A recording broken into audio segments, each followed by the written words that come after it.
ஸ்ரீவில்லிபுத்தூர் அருகே வீடு புகுந்து தந்தை மற்றும் மகனை வெட்டி காயப்படுத்தப்பட்ட சம்பவத்தால் ஆத்திரமடைந்த தரப்பினர் அவர்கள் வசிக்கும் பகுதியில் இருந்த இருசக்கர வாகனங்கள் மற்றும் ஆட்டோக்களை அடித்து நொறுக்கினர்.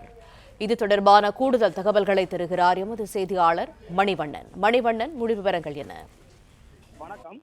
விருதுநகர் மாவட்டம் ஸ்ரீவில்லிபுத்தூர் அருகே காஞ்சாபுரம் கிராமத்தில் மங்கம்மாள் கோவில் தெருவைச் சேர்ந்தவர் கணேசபாண்டி. இவரது மகன் செல்வ கௌதம் இருவரும் நேற்று நள்ளிரவு வழக்கம் போல் வீட்டில் தூங்கிக் கொண்டிருந்தனர்.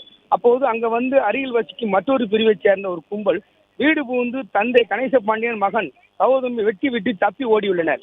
இதில் இருவரும் பலத்த காயமடைந்த நிலையில் விருதுநகர் அரசு கல்லூரி மருத்துவமனையில் முதலில் சிகிச்சை அளிக்கப்பட்டு பின்னர் மேல் சிகிச்சைக்காக மதுரை தனியார் மருத்துவமனையில் தீவிர சிகிச்சை பெற்று வருகின்றனர்.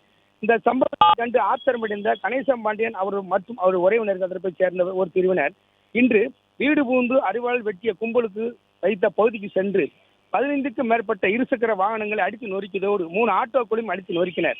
இதனால் அப்பகுதியில் இரு பிரிவினருக்கிடையே மோதல் ஏற்படும் பதட்டமான சூழ்நிலை நிலவுவதால் 100க்கும் மேற்பட்ட போலீசார் குவிக்கப்பட்டு தீவிரமாக கண்காணிக்கப்பட்டு வருகிறது.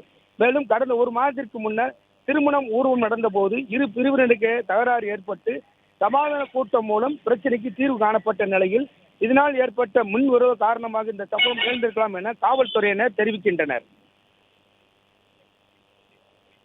பிளே ஸ்டோர் மற்றும் ஆப் ஸ்டோரில் இருந்து பாலிமர் செயலியை QR கோடு மூலம் பதிவிறக்கம் செய்யுங்கள். செய்திகளை உடனுக்குடன் பெறுங்கள்.